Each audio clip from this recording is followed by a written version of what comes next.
रब्बी अऊज़ु बिका मिन हमाजाति सयातीन व अऊज़ु बिका रब्बी अन यहदुरून। बिस्मिल्लाहिर रहमानिर रहीम। रब्बि इश्रह ली सदरी व यस्सिर ली अमरी वहलुल उक़दतम मिन लिसानी यफ़क़हू क़ौली। रब्बी जिदनी इल्मन। प्रिय दर्शकबृंद, আপোনালোক আটাইলৈকে জনাইছো শান্তি বৰ্ষণৰ আহ্বান। সালামুন আলাইকুম। আপোনালোক আটাইৰে ওপৰত শান্তি বৰ্ষিত হোক। আমাৰ এই কোৰআন অনুবাদ চৰ্চাৰ ধাৰাবাহিকতাৰ আজিৰ 34 নং খণ্ডলৈ মই মুক্তাবুল হুছেইনে আপোনালোক সকলোকে আদৰণি জনাইছো। বিষয়বস্তুৰ ধাৰাবাহিকতা চলি আহি আছে তালাক সম্পৰ্কত। ইতিমধ্যে এই চৰ্চা প্ৰায় অন্তিম পৰ্যায়লৈ আমি আহি পাইছোহি। গতিকে আহক ইনশাআল্লাহ আমি আৰম্ভ কৰো কোৰআন মজিদৰ সূৰা আল বাকাৰাৰ 238 নং আয়াতৰ পৰা। বিসমিল্লাহিৰ রহমানির রহিম। হাফিজু আলাস সালাওয়াতি ওয়াস সালাওয়াতিল উস্তা ওয়া কুমু লিল্লাহি কানিতিন। প্রিয় দর্শকবৃন্দ, কোরআন মজিদৰ এই বিশেষ 238 নং আয়াত আৰু 239 নং আয়াত, এই দুটা আয়াত আমাৰ চৰ্চাৰ মাজলৈ অনা যথেষ্ট প্ৰয়োজন হৈ পৰিছে, যেহেতু গৰিষ্ঠ সংখ্যক অনুবাদতে এই বিশেষ দুটি আয়াত যি ধৰণেৰে অনুবাদ কৰা গৈছে তাৰ প্ৰকৃততে প্ৰাসংগিকতা, সেই অনুবাদৰ প্ৰাসংগিকতা বিচাৰি পোৱাত কিছু অসুবিধাৰ সৃষ্টি হৈছে। যিসকলে কোৰআন ভালদৰে বুজি পঢ়াৰ বাবে চেষ্টা কৰে, আয়াতৰ মৰ্ম উপলব্ধি কৰাৰ বাবে চেষ্টা কৰে, তেনে লোকসকলৰ বাবে ৰেণ্ডমলি গৰিষ্ঠ সংখ্যক অনুবাদতে যি ভাষাৰেই নহওক এই দুটি বিশেষ আয়াত যি ধৰণে অনুবাদ কৰা গৈছে, সামগ্ৰিক প্ৰেক্ষাপটত তাৰ প্ৰাসংগিকতা বিচাৰি পোৱাত কিছু অসুবিধা হৈছে। গতিকে ইনশাআল্লাহ প্ৰথমতে মই আমাৰ সাধাৰণভাৱে গৰিষ্ঠ সংখ্যক অনুবাদত এই আয়াত দুটি কেনেদৰে অনুবাদ কৰা গৈছে আৰু বৰ্তমান সামগ্ৰিক প্ৰেক্ষাপটত বিশ্লেষাত্মক দৃষ্টিভংগীৰে এই আয়াত দুটিৰ অনুবাদ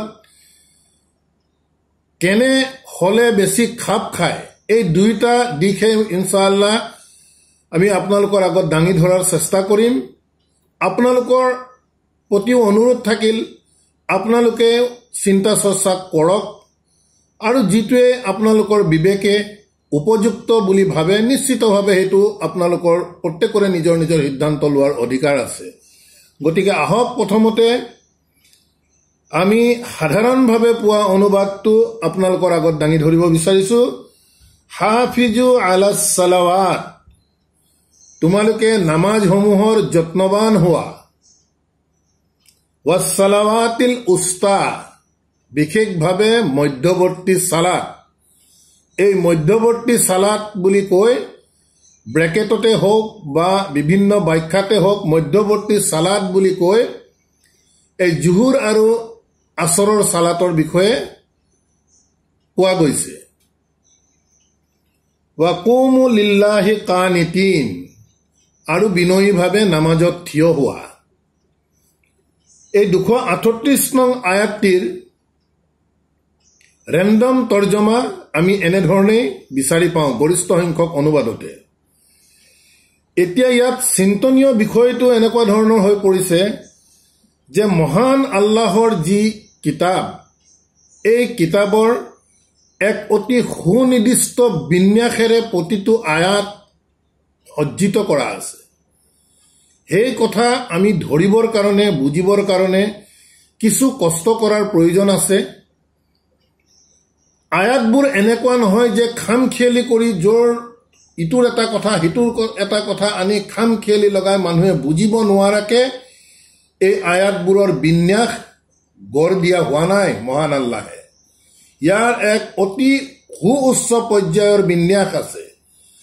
গতিকে সেই দিশৰ পৰা যদি আমি চাবলৈ যাওঁ, 221 নং আয়াতৰ পৰা নিকাহৰ পৰা আদি কৰি দৈহিক মিলনৰ পৰা আদি কৰি তালাক সম্পৰ্কত এক দীৰ্ঘ পৰিক্ৰমাৰ ধাৰাবাহিকতা চলি আহি আছে। এই ধাৰাবাহিকতা কিন্তু এতিয়াও শেষ হোৱা নাই। তেনে অৱস্থাত হঠাৎ মাজত ধৰি জুহুৰ আৰু আসৰৰ সালাতৰ বিষয়ে যত্নবান হোৱাৰ কথাটো যেন কিবা খাপ খোৱা নাই, আয়াতৰ বিন্যাসৰ সৈতে যেন কিবা খাপ খোৱা নাই, প্ৰথম কথা।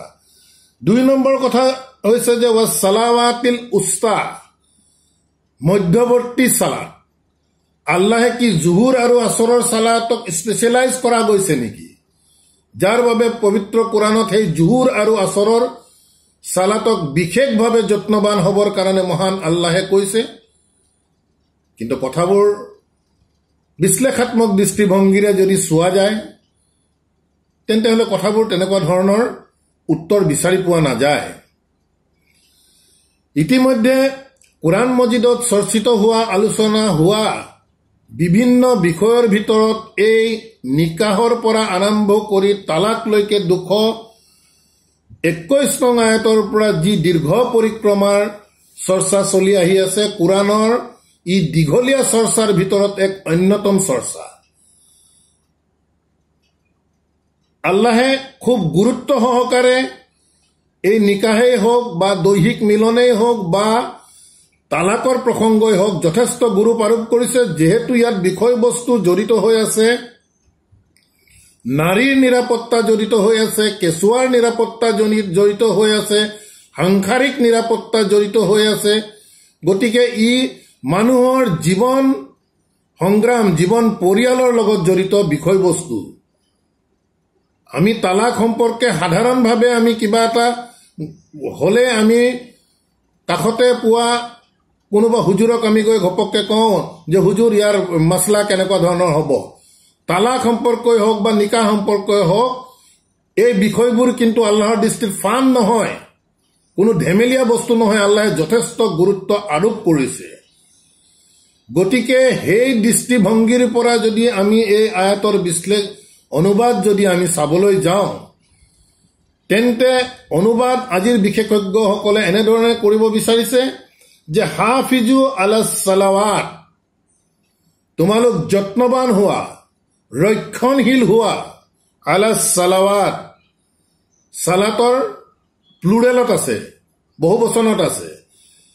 আমি ইতিমধ্যে কৈ আহিছো যে আকিমি সালাতে গৰিষ্ঠ সংখ্যক স্থানতে মূলতে ওহীৰ নিৰ্দেশনা বাস্তৱায়ন কৰাৰ বিষয়ে মহান আল্লাহে কৈ আছে।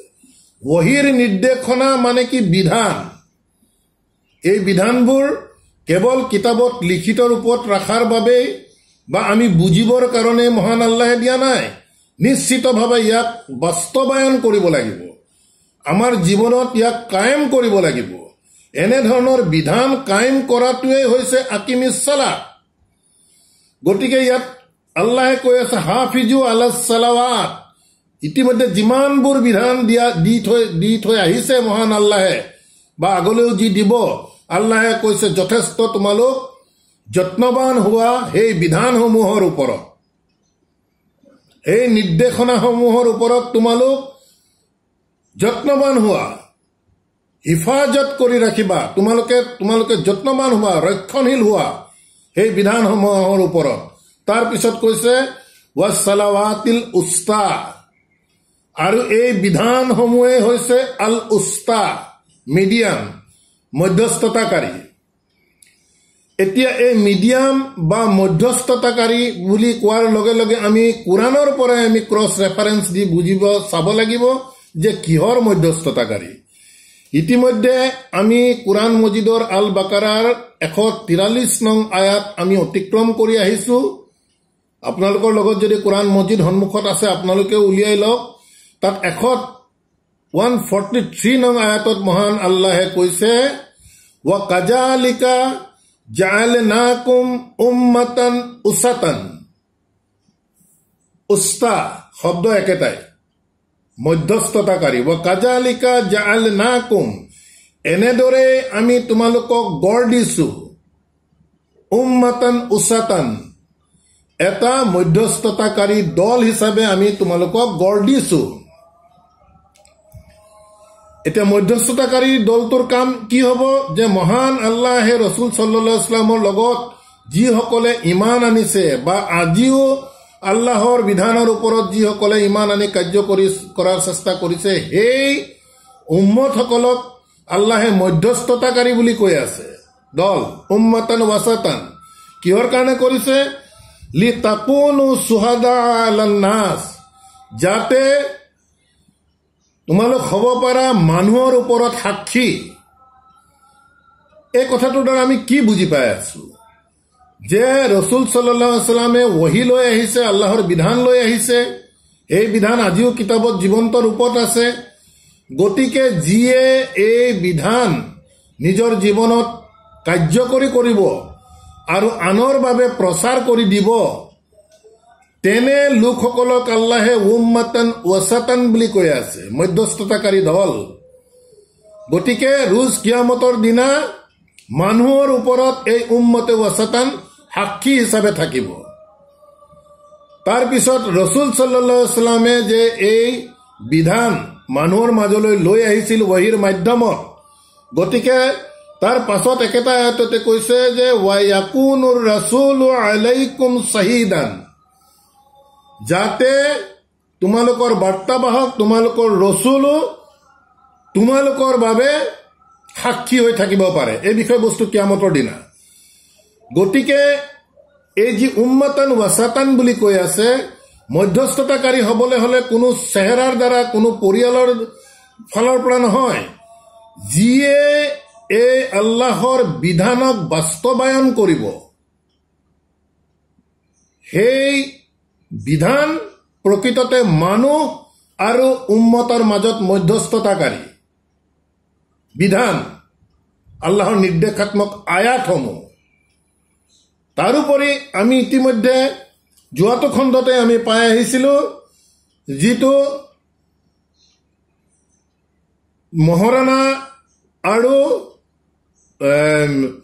স্পৰ্শ নকৰাকৈ মহাৰাণা চূড়ান্ত হোৱাৰ পাছত যি তালাক হৈ যায় সেই তালাকক পুৰুষক নিৰ্দেশ কৰি কৈছে যে মহাৰাণা ধাৰ্য কৰিছিলা সেইটো তোমালোকে যদি পূৰ্ণ কৰি দিয়া তেতিয়া কি বুলি কৈছিলে আল্লাহে ওয়ান তাফু আকৰাবু লিত্তাকৱা আল্লাহৰ এই বিধান যদি তুমি কাৰ্যকৰী কৰা তেতিয়া তোমাক তাকৱাৰ কাষলৈ লৈ যাব অৰ্থাৎ মুত্তাকি বনাই দিব মুত্তাকিসকল হৈছে কি আল্লাহৰ নিকটতম গতিকে তেনে এক দৃষ্টিভংগীৰ ফালৰ পৰা এই যিসমূহ বিধান এই বিধানসমূহ হৈছে মধ্যস্থতাকাৰী যাৰ বাবে কোৱা গৈছে যে ওয়াসালাৱাতি এই বিধানসমূহ প্লুৰেলত আছে এই বিধানসমূহ আল উস্তা মধ্যস্থতাকাৰী যিয়ে আল্লাহৰ লগত সংযোগ স্থাপন কৰাৰ ক্ষেত্ৰত এই বিধানসমূহে মাজত মধ্যস্থতাকাৰীৰ কাম কৰিব যিয়ে তাক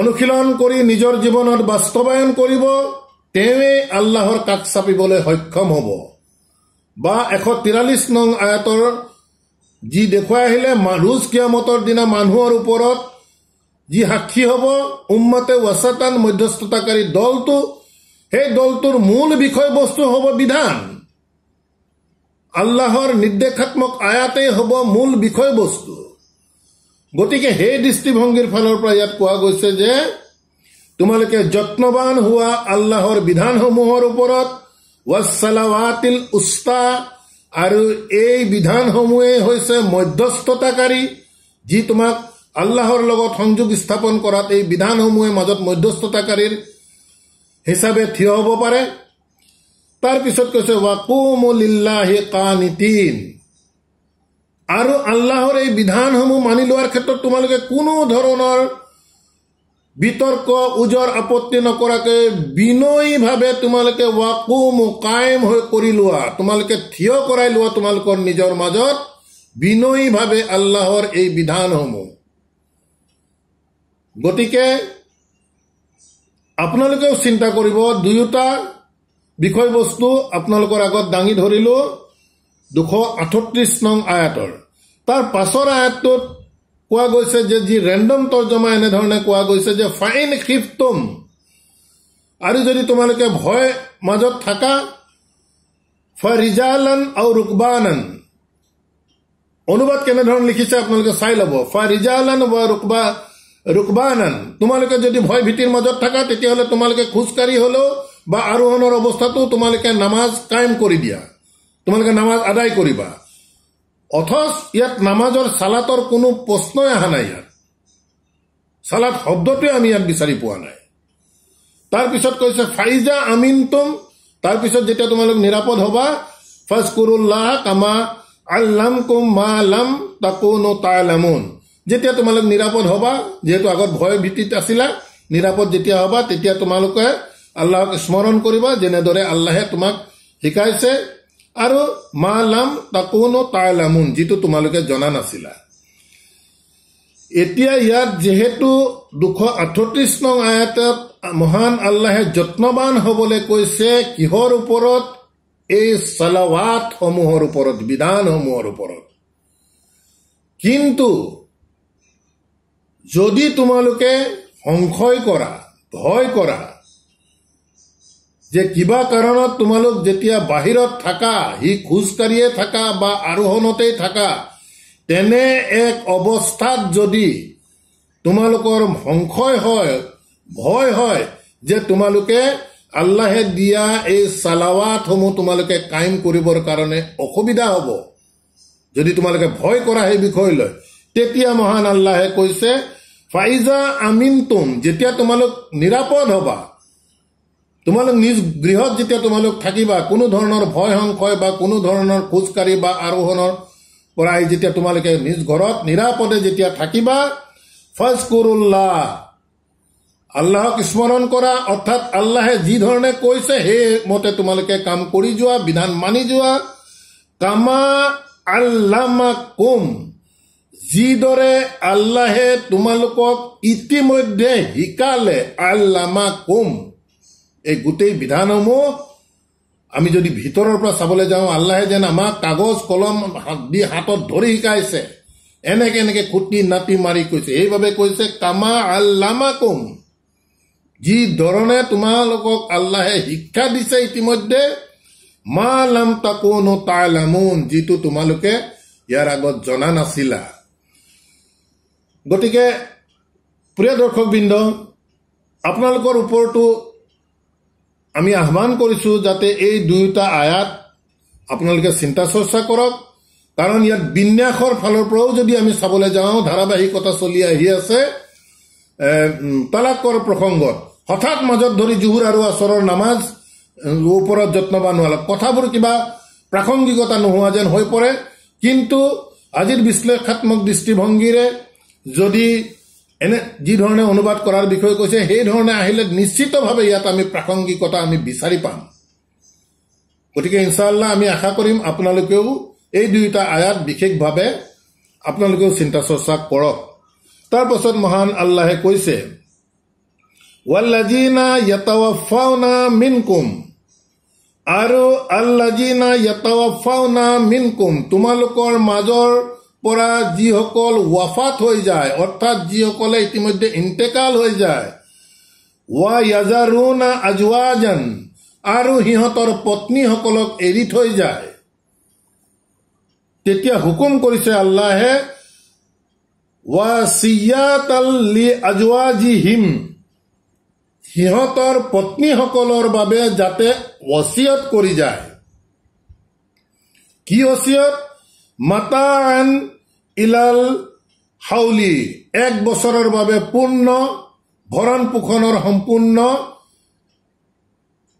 প্ৰয়োজনীয় গোটেইবোৰ বস্তুৰ বিষয়ে আল্লাহে যাতে পূৰ্ণ 1 বছৰৰ কাৰণে সিহঁতৰ পত্নীসকলৰ বাবে ওসিয়ত কৰি যায়। গায়ৰা ইখৰাজিন, যাতে সিহঁতে বাহিৰলৈ ওলাই যাবলগীয়া নহয় বা যাতে বাহিৰলৈ ওলাই নাযায়, সম্পূৰ্ণ 1 বছৰৰ কাৰণে ওসিয়ত কৰি যাবলৈ কৈছে, যদি পত্নী এৰি থৈ কাৰোবাৰ ইন্তেকালৰ মুহূৰ্ত হয়। গতিকে এই বিধানটো আমি মন কৰিবলগীয়া। সাধাৰণতে আমাৰ সমাজত এনেধৰণৰ বিধান আমি শুনিবলৈ পোৱা নাই, কোনো ৱাজ নচিহততো আমি এনেধৰণৰ কথা বতৰাবোৰ শুনাৰ সৌভাগ্য অন্তত হোৱা নাই। তাৰপিছত মহান আল্লাহে কৈছে গায়ৰা ইখৰাজিন, সিহঁতে যাতে বাহিৰলৈ ওলাই নাযায় বা ওলাই যাবলগীয়া পৰিস্থিতি নহয়, ঘৰতেই তোমালোকে এবছৰৰ গোটেইবোৰ বস্তু যোগান ধৰি যোৱা। ফাইন খাৰাজনা, তাৰ পাছত যদি সিহঁত পত্নীসকল যদি ওলাই যায়, ফালা জুনাহা আলাইকুম, তেতিয়া তোমালোকৰ ওপৰত কোনো অপৰাধ ধৰা নহব। ফি মা ফাআলনা ফি আনফুসিহিন্না, ফি মা ফাআলনা ফি আনফুসিহিন্না, তেওঁলোকে তেওঁলোকৰ নিজৰ বাবে যি সিদ্ধান্ত লয় বা যি কৰিব বিচাৰে। ইতিমধ্যে যোৱাটো খণ্ডত আমি পাই আহিছো যে নিজৰ ইদ্যত পিৰিয়ড পাৰ হোৱাৰ পিছত তেওঁলোকৰ নিজৰ সিদ্ধান্ত লোৱাৰ অধিকাৰ থাকে।